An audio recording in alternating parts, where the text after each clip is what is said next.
जय गुरुदेव, जय महाकाल। आज मैं आपको जो जानकारी दे रहा हूँ वो भक्ति से संबंधित जानकारी है और हमें भक्ति में हमारे क्या विरोधी तत्व हैं और कितने विरोधी तत्व हैं और कितनी हमारे जो मन में संशय चलते हैं, जो मन में विचार चलते हैं और हमारे लिए कितने घातक हैं और हमारे लिए कितना सुलभ है भक्ति करना, भगवान का नाम जप करना, भगवान का चिंतन करना। भक्ति बड़ी सरल है और सबसे सरल इस संसार में यदि कोई है तो भक्ति है। और सारी चीज़ें कठोर हैं, सारी चीज़ें कठिन हैं। इस संसार में सबसे सरल जो है वो भक्ति है। भगवान का चिंतन करना, भगवान का नाम जप करना और भगवान को मानना जितना सरल है और सारी चीज़ें कठिन है। यदि हमने इस जगत में भगवान को पा लिया तो सब कुछ पा लिया हमने इस जगत में। और भगवान को ही नहीं पाया और संसार को ही पाया। मैं अक्सर देखता हूँ, क्योंकि मैं लोगों के बीच में रहता हूँ अक्सर, तो जिसे देखो वो दुखी है। कोई बच्चों से दुखी है, कोई पत्नी से दुखी है, कोई पति से दुखी है, कोई माँ बाप से दुखी है, कोई बीवी से दुखी है, कोई बहू से दुखी है। और जो भी आता है दुख लेके आता है। और मेरे पास में दुख का नाम निशान नहीं है। मेरा सौभाग्य है, मेरे गुरु की कृपा है कि मेरे पास में दुख ठहर ही नहीं पाता है। दुख को मैं जानता ही नहीं, क्योंकि दुख को आज से लगभग 1999 में बहुत पीछे छोड़ चुका हूँ। दुख को, दुख तब से मेरे पास में आया ही नहीं है। बीच में मुझसे कुछ गलतियाँ हुई जीवन में, तब दुख मेरे पास में आया था। और दुख भी आया था और बहुत कुछ आया था मेरे पास में। मैंने साधना में गलती की और बड़ी बड़ी गलतियाँ की, जिसका मुझे दंड भी भुगतान करना पड़ा। और बहुत कुछ मुझे ऐसा भी भुगतान करना पड़ा जो मेरी वर्षों की साधना थी, वर्षों की मेरी कमाई हुई कीमत थी, दौलत थी, ताकत थी, मेरा ऐश्वर्य था, वो भी सारा छिन गया। लेकिन कोई बात नहीं, उसके बाद में मैंने पश्चाताप किया, पाप निवृत्ति की और उसके बाद में फिर उसकी निवृत्ति हो गई। वो क्षण चला गया। उसके बाद में फिर आनंद जीवन में उपलब्ध हो गया और वही आनंद फिर दोबारा अपने जीवन में आरंभ हो चुका है। हम साधना करते हैं, भक्ति साधना करते हैं। यदि हमें गुरु प्राप्त है, यदि हमको सदगुरु प्राप्त हो जाए तो ये सबसे बेहतर बात है, सबसे गुणवान बात है और सबसे उत्तम बात है। और सबसे बेहतरीन बात है। गुरु नहीं है तो काम चलाओ अपना और ओम नमः शिवाय मंत्र का जाप करो। ओम नमः शिवाय मंत्र जो है वो महादेव शिव जी का सूचक है और ये सारी कामनाओं को पूर्ण करने में समर्थ है।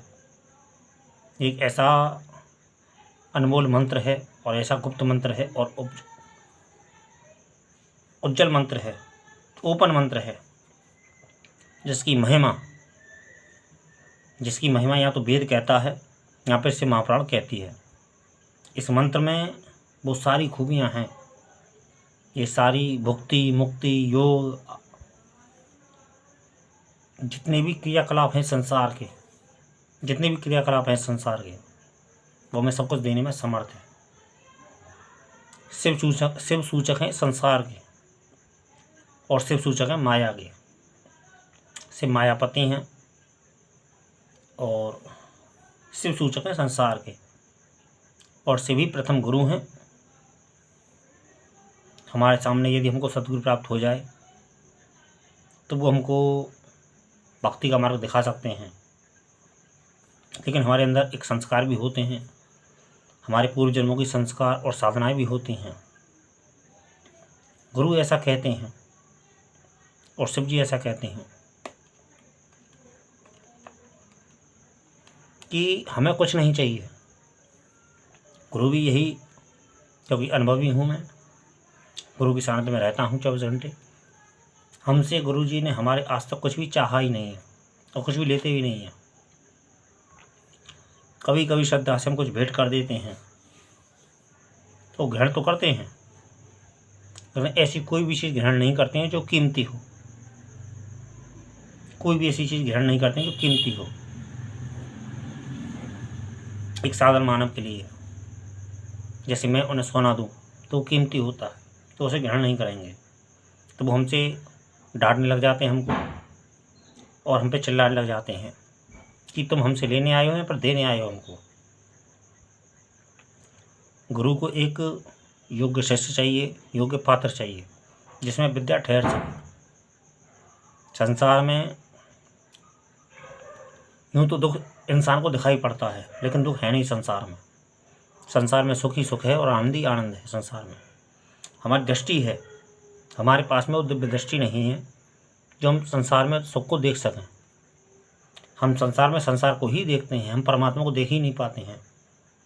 हर व्यक्ति के अंदर परमात्मा मौजूद है, मेरे अंदर भी परमात्मा मौजूद है, तुम्हारे अंदर भी परमात्मा मौजूद है।